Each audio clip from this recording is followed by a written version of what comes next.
What's up? I'm just waiting on my man Kerwyn to join us. Oh, he is right here. I'm going to request him.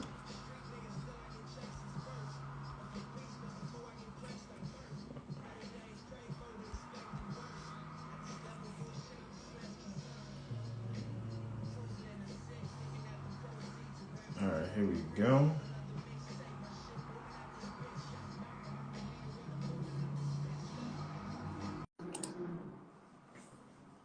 Moses.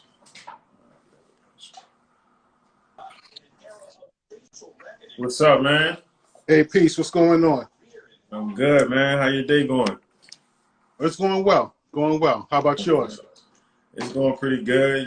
Just busy with work and meetings and general general virtual life stuff. Yeah, I know how that is. Yeah, absolutely, man. Well, definitely glad that you can connect with me this evening. I know we've been talking about this for a while, so I'm glad that we kind of made it to this point in the second hour. Well, I can tell people now how me and you connected. So, as folks know, some people might not know, but this is the Black Authors Showcase. This is something that I put together to highlight Black authors, not just for Black History Month, but for our lives, for our lifetimes, right? Like we should always be supporting Black authors. I'm a Black author myself. We'll get into that in a minute. And so is my partner here, Kerwyn, who's going to tell you more about who he is and what he does. But just to give y'all a quick story and a little bit of background on how me and him connected, we were on Clubhouse. And I don't even know, I think David Miller, who's Oh, a yeah. mentor of mine, a great guy, I think I got an alert that he was having a conversation on Clubhouse. I get so many alerts from Clubhouse. I'm like, it's too many. Yeah. Anyway, when I see his name, I know it's somebody who I want to tap into. And so I saw that. I went in on the conversation. It was about authors and how they can grow what they do and reach larger audiences and things like that. And Kerwyn was also in the audience. So he was on there and he was talking about his book and how he was trying to expand it and different things like that. And so I tapped in with him. I said, "Hey man, let's have a conversation about our products. They align. They have a lot of similarities." And so that's kind of how it came around. Hey man, hold up. What you saying? What you saying? No, For sure, for sure. That's how we got to do it. So I'm gonna do a quick intro of who I am, and then I'm gonna throw it back over to you, so you can just let the people know who you are. 'Cause I know some people that's following me are on here who might already know me, and then the same for you. But then vice versa, we have folks who don't know it. So for the folks who don't know, my name is Albert Phillips Jr. I'm a writer, I'm an educator, I'm a youth advocate from Baltimore City, and I recently put out a new book that we both just held up called "Y'all Hiring: The Black Teens Guide to Navigating Employment." We're going to be talking about it today. You can go grab it at y'allhiring.com. And that's a little bit about me. Carol, you want to go and let people know about you? yeah, so my name is Kerwyn Phillip. I'm a first-time author. I just released my first book, and I said we just pulled it up. Malik's First Job: Financial Principles for Teens. Go get it. Right. Also, a public speaker, author, entrepreneur. I'm also a co-founder of a nonprofit organization called the Youth Business Exchange, where we highlight and promote youth entrepreneurship. We host an annual event here in the Richmond area called the Richmond Children's Business Fair, where it's pretty much a platform in the marketplace where young entrepreneurs can come out and display their products to the general public. We had to postpone our event last year due to COVID, so we're looking to have our event in July. Hopefully, the things trend down enough where we can have the event. But of course, we still promote youth entrepreneurs online through our social media platforms. Yeah, man, absolutely. I think that entrepreneurship piece is big, and I think it connects to your book and the conversation in general that we're about to have. So, I guess the first question we can start off, man. You mentioned that you're a first time author. I'm a first time author as well, with aspirations of putting out more books. But what was the inspiration behind your book? What made you want to put it out to the Oh, world? oh man, I think back. Often I tell people, the book, the whole thing about financial literacy. I think back to when I was a young person in my early 20s.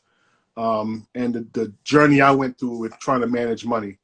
My parents were really good with money, but of course, sometimes, as a young adult, you want to do things on your own and not, lean on the guidance from the elders, and in doing so, you go through the muck mire, the rough stages of learning.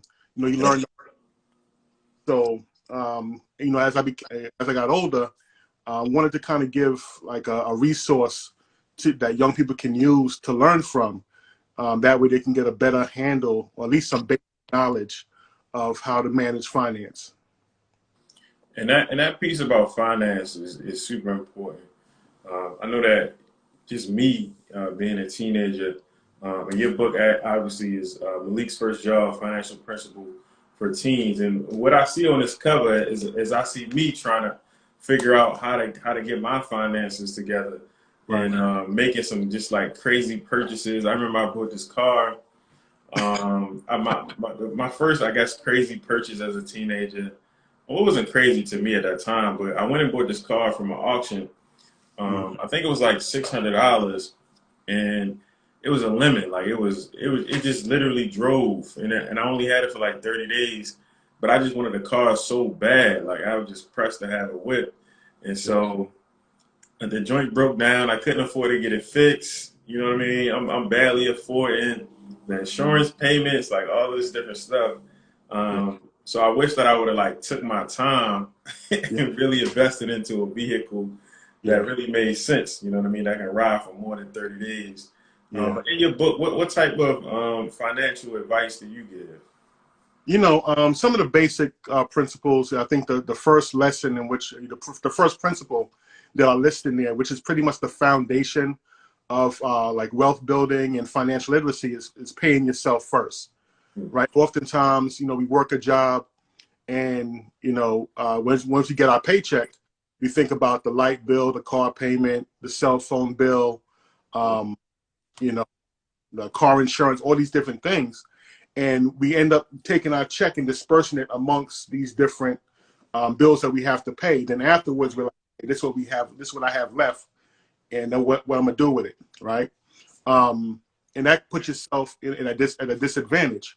Whereas if the first thing you do, you look at yourself as a bill as well, saying, okay, before I pay anybody else, I'm going to take a portion of my salary and give it to myself. Put it in a savings account. Put it somewhere where I'm not going to touch it. And in the day and time now, we have direct deposit, and the easiest way is to set up a separate account that you have limited access to, like an online bank or something like that, and just have that money automatically sent over to that account. Whereas you're not going to see it; it's done automatically, and you just know that the net portion that you have, from that is what you have to pay your bills and stuff like that. And then over a period of time, you keep doing that. Let's say if you make $500 a week, and you say, okay, every week I'm gonna take $50 and put it to the side and not touch it.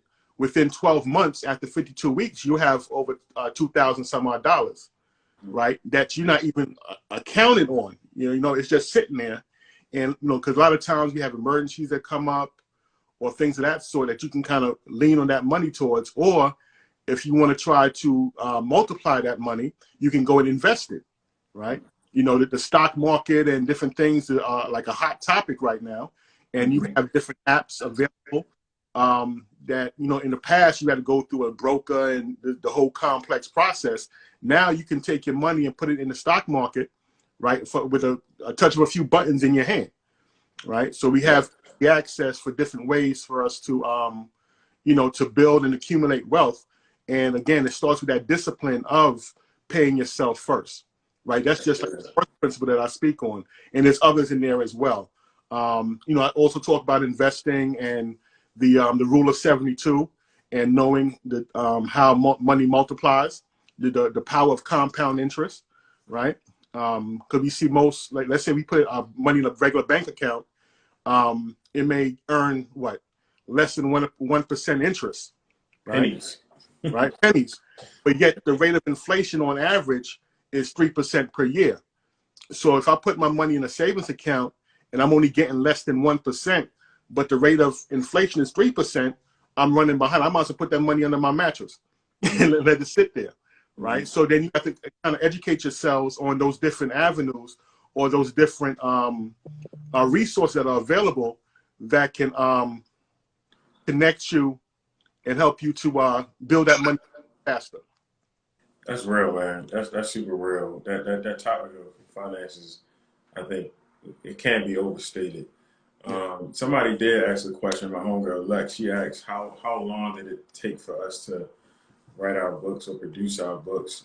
I know for me, I think I want to say a little over a year Okay. from beginning like concept all the way to finished product.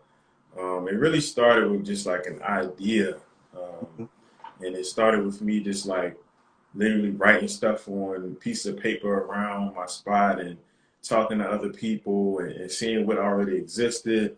I did a lot of research to see like, hey, does a book like this already exist? Like I looked at all of the major book retailers. I didn't want to just simply produce or reproduce something that already was in existence. So I did that. And I hired an editor. I hired graphic designer, one to do the outside cover. Then I hired somebody else to do the interior design. I hired somebody to do my website. So I was working with all of these different people to try to put this book together. But I say a little over a year.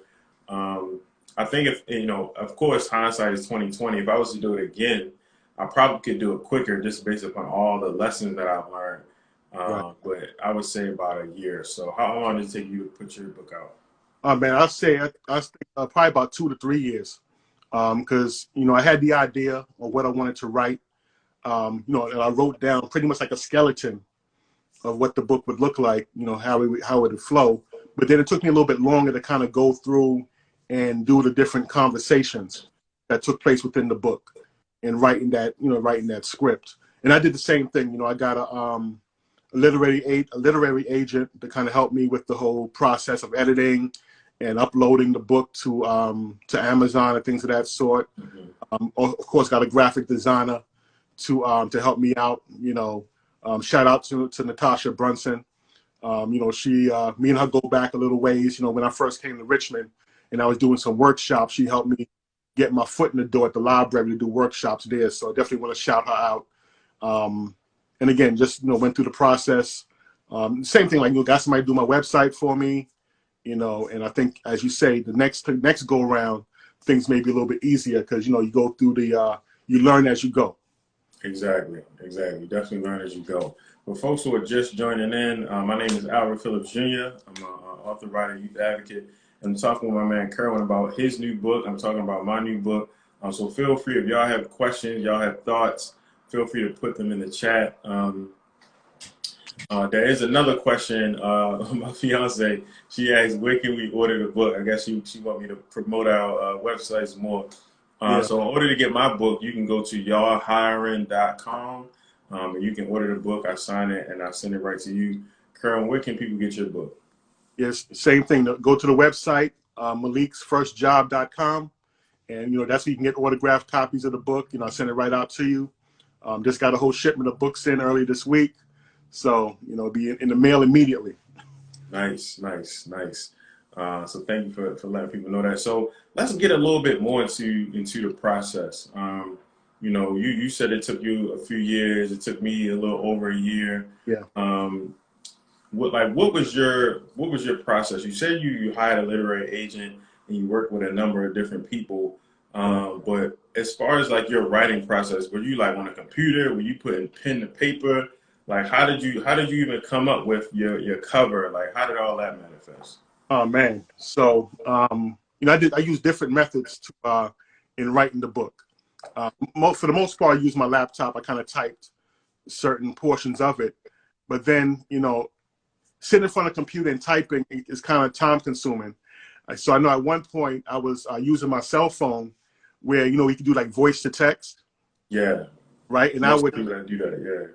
Yeah. So I would pretty much what was in my head, I would just recite it or say it over the phone and like do it voice to text. And then I'll take that text, then email it to myself then copy and paste that into the manuscript, and then I'll edit it from there. Because of course, with the voice to text, it's not going to get every word for word. So then I made it a little bit easier for me to kind of get the my thoughts on paper without me having to sit there and type it.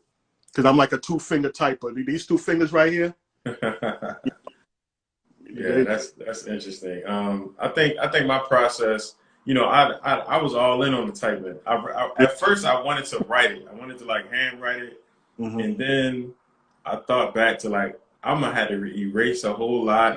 It's just gonna look crazy. So let me type it. And so I started off using a Google Doc, and then I went to a website called Readsy, and they kind of help format your book like for free.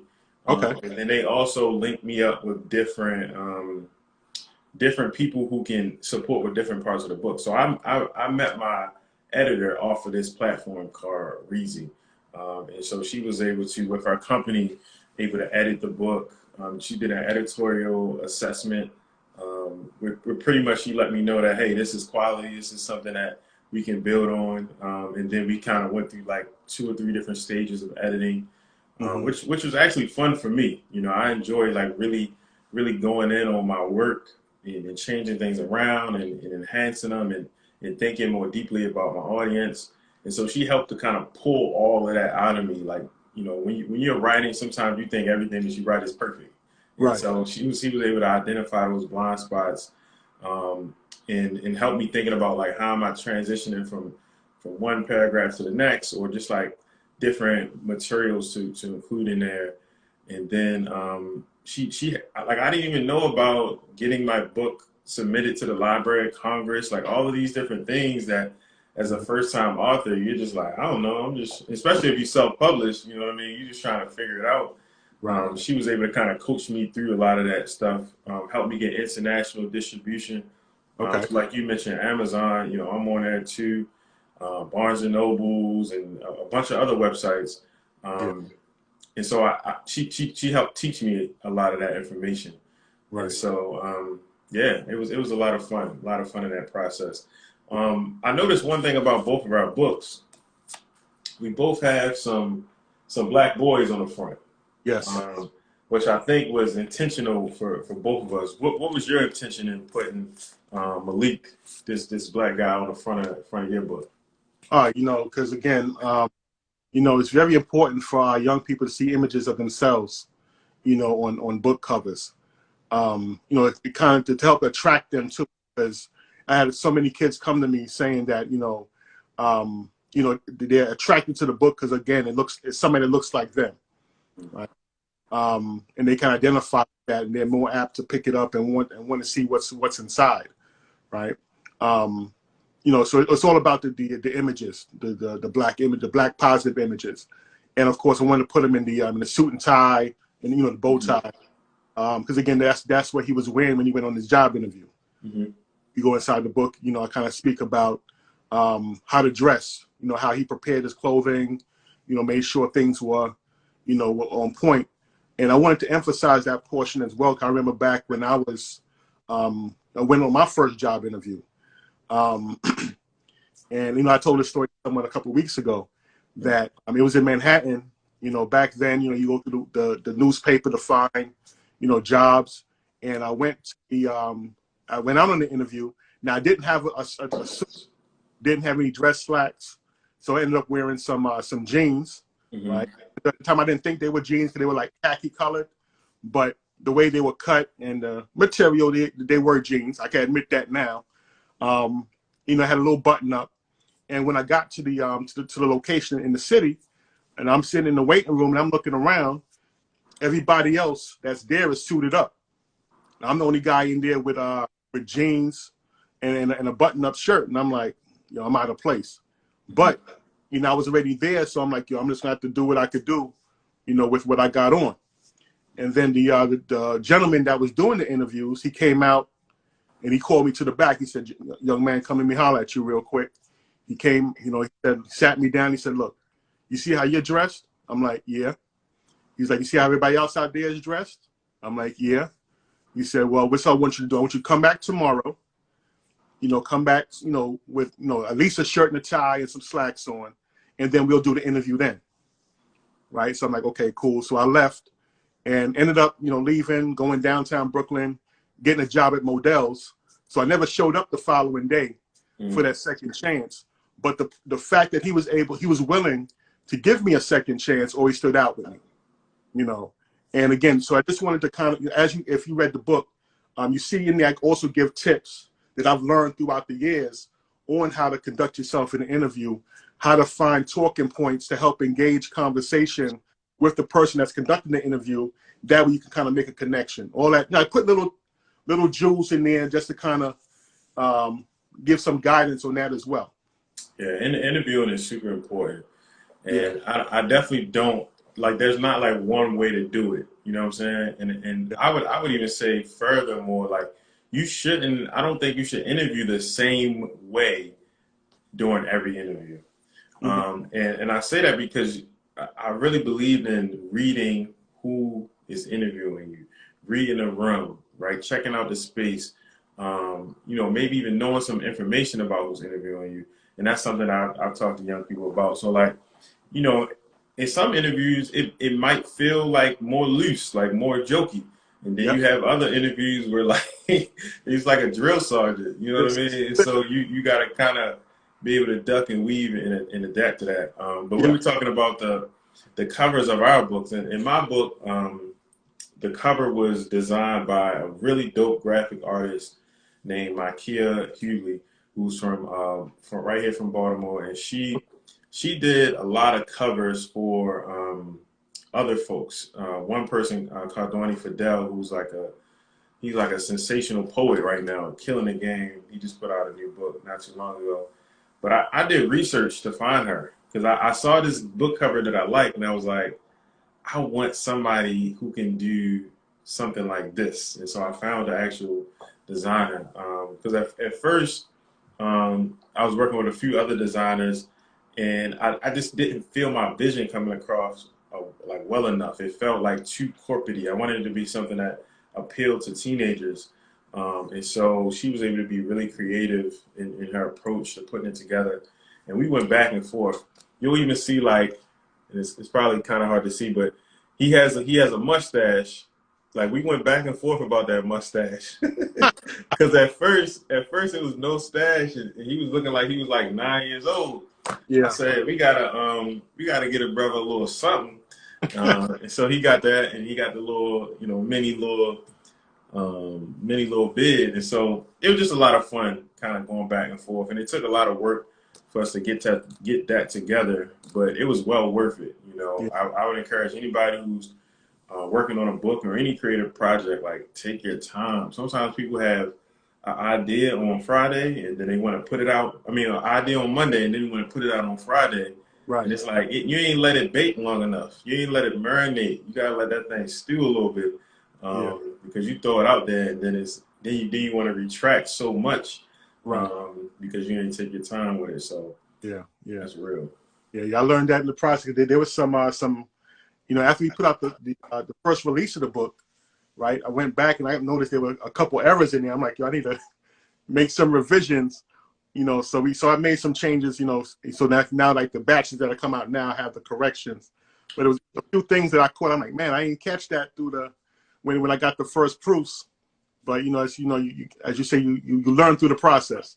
Yeah, and there's some like big time authors who put out books that have typos. Like I've seen some, and I'm like, oh, this is, they spent a lot of money on this, and I found the typo just in me looking on page 3. You know what I mean? So it happens, but if you finding that on every page, right, then you start to see that, all right, we got some problems now. We got to really, really, really correct some things.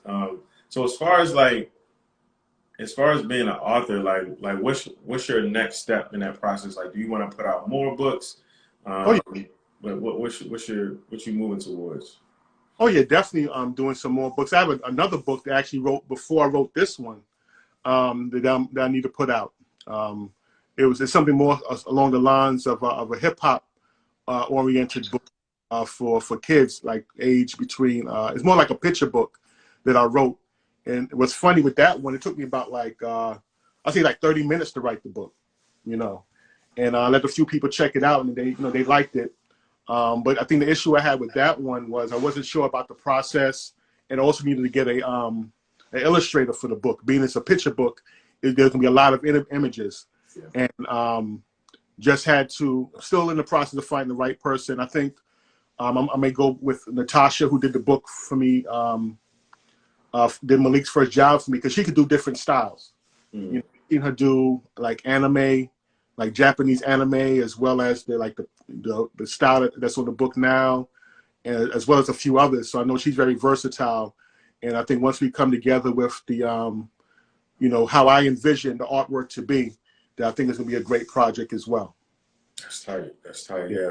For me, actually, in a couple of weeks, I start recording the audio version of the book. Oh wow! Which is new for me. Like, you know, I've been practicing off and on, just like reading it and trying to feel comfortable with figuring out my flow. And so I wanted to challenge myself to do that. And then also, a lot of people have been asking them. I was just in a meeting today with an organization who bought a few hundred copies of my book. Like, they like, hey, do you have an audiobook version? Because, you know, some of our young people just prefer that. You know, they prefer to just throw it on, or they might be in a car and just throw it on, you know. These days, that's how some people interact with their books. And so I want to be able to provide that. And then on top of that, I want to do a workbook component to really allow Black teens to be able to work out some of the ideas in the book, work out some of the thoughts, and to really put things into practice, like make it apply to their particular lives. So we're not just talking about, like, we're just talking about interviewing. Like, I don't want that to just be like a theory and an idea. I want you to bring it down to earth, like real world. How do you practice your interview? You know what I'm saying? Like, what are you really doing today to practice your interview? And I want them to be able to write that out. And, you know, we have different graphic organizers and things like that. So those two things are forthcoming. And then I want to do a children's book series, man. I had this idea even before y'all hiring to do this children's book series. So we're gonna see how that goes. But that's what I think is coming down the pipe. So what's the process with the audio book? What's that experience like? Yeah, so from what I see, it's similar. It's similar to getting distribution. So pretty much, I need to go into like a professional studio. My man Kerwyn, who has a studio right here in the city. I used to, funny story real quick, I used to rap when I was like 16. And so I used to rap in his studio, you know what I mean? Like, first songs I ever recorded was in his studio. He's a beast, like with all things audio recording. So he was the first person I thought to hit up. So I'm gonna go to his studio. I booked a 3-hour session. I don't know if I don't know exactly how long the process is gonna take. Right. But I started with 3 hours, and if I need more, I'll just book more time. But you have to, like, it's kind of like an album. You know, an album has different tracks. Yeah. With a book, you have to track each chapter. Yeah. Like, break it up like that. And it has to be formatted a certain way so that Audible and all these other places where people listen to music, like, they'll accept your files. Just like a book, you know what I mean? If you do the book files wrong on Amazon, they're going to shoot it back and say, fix it. Back and forth revisions with the cover. Yeah. You know, it's like it was crazy. It was crazy. Yeah, so it's a similar process. And so after I record, you know, everything gets edited and tracked out, and then I'm gonna upload it to a few different places. One of the sites, I have it written down somewhere, but they pretty much distribute it to like a lot of other sites. Okay. And so that's kind of like the direction I'll be choosing with that. Yeah, that's what's up. That's what's up. I think I may get there one day. Yeah, I'm trying it out, man. I don't know a lot of people like close connected with me that have audiobooks. But you know, I'm willing to give it a try, and so many people have asked about it. So I'm like, there's obviously a market for it when it comes to my particular book. Yeah, I have an Audible account, and every month, you know, I get like a free, I guess it's not a free download. I pay for the subscription, but it's, you know, sometimes, you know, I'm not in the mood to read. So I like, you know, let me just, you know, throw something on and just listen to it, you know, perhaps while I'm driving, something like that. I'm still consuming information. You know, I'm not necessarily sitting down and my head is inside a book. I can listen and absorb the information as well that way. Yeah, that's real, man. You know, people learn and absorb, like you said, information all different types of ways. And Yeah, so to be able to provide that extra way, I'm all for it. I'm yeah. all for it. Just want to remind folks, if y'all got questions, feel free to put them in the chat. I got to a few already that people asked. My cousin Lewis said representation earlier, which is real, especially when it comes to those having those black boys on those covers. But yeah, if y'all have questions, just throw them in the chat, and we'll definitely throw them into the conversation. Yeah. So speaking of books, like outside of your book, what books or authors like inspired you, or what books are you reading now or have read in the past that help inspire you? Oh man, this is so many different authors.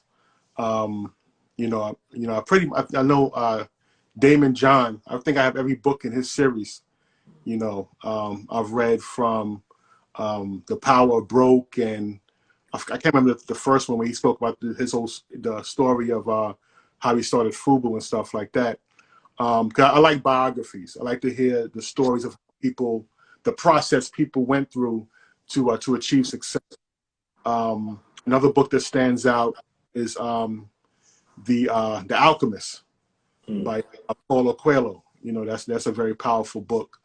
Right now, I'm reading is Tony Robbins. Um, it's about money, and the title's escaping my mind right now. But yeah, that's why I have bought the physical copy of the book, and it's somewhere around here. Then I ended up buying the audio version. You know, that way I can kind of days when I'm not feel like sitting down and reading, I can kind of like listen to it Mhm. and get the information as well. So right now my focus is like around finance and money. You know, being just to try to keep my mind in tune with the theme of my book as well. So that's trying to stay in that lane for a minute. That's real. That makes a lot of sense. There's a few different books that I'm kind of looking at that I'm like in between reading.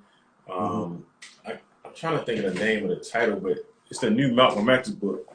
Um, I think I saw it in the bookstore yesterday. When I was yeah, in Barnes Nobles the other day, and I saw it. Is it called Making Malcolm or something like that? not making Malcolm. It'll come to me. Yeah, But yeah, anyway, I'm like, yeah. I saw it though. I saw it in there. yeah, I'm like maybe 30, 20, 30 pages in on it. So I'm fairly new in reading that book, but it's powerful to be able to see like his family's history because it goes back. It doesn't just start with him. It starts with his mom and dad, Okay, and it talks about how they were Garveyites, right. and it also talks about how Garvey and W.B. Du Bois was beefing at one point. Hmm. And so it pulls in this whole history, Oh yeah, this whole background of information to apply to the context of Malcolm and his creation and why right. became the person that he was. So I'm reading that, and then there's also a new biography on Kendrick Lamar. Okay. That's really, really dope. I should have brought the books in here. I got them in the other room. But I'm, Yeah. I'm reading now. I'm probably about halfway through it. And it just goes through just his legacy as an artist and how he started off like very, like just small, like not very well known, Right. kind of strange and weird to some people, but Yeah. just blew into this megastar of a musician. And I remember listening to Kendrick Lamar like years ago, and I was like, I like him, but he's never going to go mainstream Mm. because there's never going to be enough people that want to hear him on the radio and things Right. like that. And then he just kind of took off. So it was Yeah. crazy. You know, it's funny. Like I remember this before he really got big. He was in Richmond. Had to be at least like 9 or 10 years ago, and a friend of mine who was like a promoter, like she brought him to Richmond, and he was walking around the mall and things of that sort. They had pictures, and there's a studio out here. He stopped through there, and at the time, of course, it's like he's nobody big, so Hmm. he brought that much attention. Then I think like a couple of years later, when he did that freestyle, I can't remember the song, that Control. in control Yeah. is where we put him on the map. And I'm like, wow, that's the same dude that was, walking around, Virginia Center Commons, last year. Now look where he is. So, yeah, so it's crazy just to see someone as you say, you don't think they'll get that big, and all of a sudden they're all over the place. Exactly. Yeah, So it's, you never really know how things are going to take off. yeah. But in the last few minutes, I wanted to talk about a couple more things. One is when it comes to your book, how are you marketing and promoting it to people? I was, of course, I do like Instagram posts and stuff like that. I've spent some money on doing ads. That kind of drew some attention to it as well. Hitting people on the DM, Mm. friends and family, like, look, hey, got this book, please support. Doing it that way, that kind of helped out some. And what's funny, doing the DMs, I had a few people that hit me up. I don't know if you remember April Walker, who did Walkerwear, the Mm-mm. clothing line. She was out of New York. She purchased the book. Nice. And I'm not sure if you remember Buffy, Buffy the Body. She was like a video. Yeah. Yeah, back in the day. Yeah, so she has a clothing line now. It's called Brick, I think Brick Apparel or something like that for like, women who want to work out. I kind of hit her on the DM, just on the humble that's doing it, and she ended up sharing the book on her page. Wow. She said, she'll look out to send her a copy of the book, send her like a photo of the book, and she'll post on her page. So she posted on her Facebook and her Instagram page, Mm. and of course, some people caught it from that share, and they got like multiple shares after that because of who she is, Right. because she's a great following. So she really looked out on that because she didn't have to. Buffet the body. That's an unlikely. You would never think. But like I said, man, she showed love. She went ahead and and I really appreciate that. And like I said, just doing that, and I had some other folks like reshare and repost. So just doing it that way. Also, doing different interviews with different on different platforms. Just getting more attention that way. The plan now is to do some workshops with some kids, where we host some book clubs, have some conversations around the book, and kind of capturing that portion of it and sharing that online as well, showing that we're out in the community, in the schools, in the community centers, sharing information about financial principles. So just, working it that way. That's dope, man. I mean, I think a lot of what you shared are things that I've tried to do as well. Mm-hmm. Some things have been successful, some things not so much. Yeah. But social media has been huge. Definitely, getting support from family and friends, Yeah. co-workers. I've done a lot of that, and then also like targeting organizations. Mm-hmm. Local and like national organizations. Yeah. And because what I find right now is that a lot of organizations are working to support young people with becoming job ready and to get different summer positions. So Right. I've talked to right now. I'm slated to talk to. I actually had to write this down on my board. I'm slated to talk to an organization in Jacksonville, Okay. in Detroit, in Chicago, and then a few other ones that are local as well. So it's cool to be able to log into Zoom. I made a post about this recently. Being Yeah. able to log into Zoom and to like tap in different places throughout the country, whereas like before, you have to catch a flight and Travel. I definitely want to do that. When it's safe to do so, Right. as much as possible. But I enjoy still being able to connect with young people in different ways. Using technology. Yeah. Yeah. Yeah. That's the world we live in now. Got to take advantage of it. Absolutely. So before we get ready to get up out of here, man, tell people again where they can get your book. Yeah, definitely. You can order it from my website, maliksfirstjob.com. When you order it, you get it's an autographed copy. This is the book right here. You get it autographed as well. I set out a bookmark as well that comes with it. So you can get it from me, or you can go to Amazon if you want to get an ebook. You go to Amazon.com, type in Malik's First Job. The paperback is available there, as well as the ebook if you want to download it that way.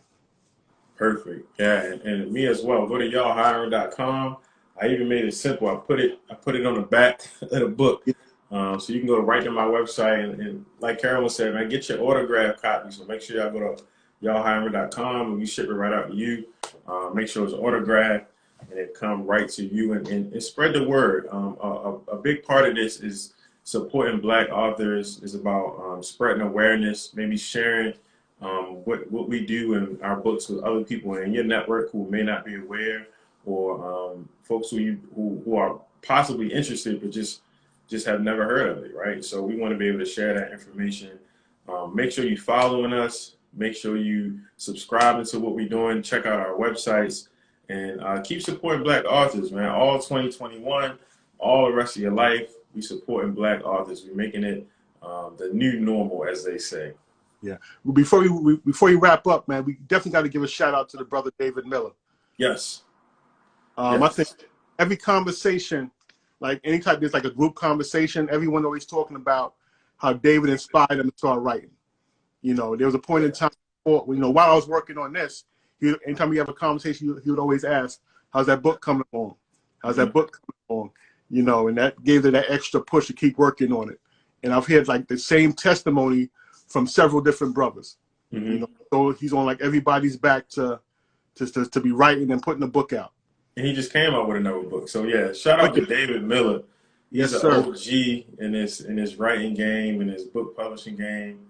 I don't know how many books he has at this point, but he, like Kerwyn said, he's a huge inspiration. If you don't know David Miller, I advise you to Google him. Check out his work, check out his books. He's another Black author and a huge inspiration to so many. Yes, sir. Yes, sir. Yep. So we're going to go ahead and get out of here, family, but be sure to go to our website. Tell people your website one more time, man. Yeah, MaliksFirstJob.com. Perfect. My website is y'allhiring.com. Make sure y'all go support. Y'all stay blessed. Y'all stay safe. Appreciate y'all for checking us out this evening. Peace. Peace.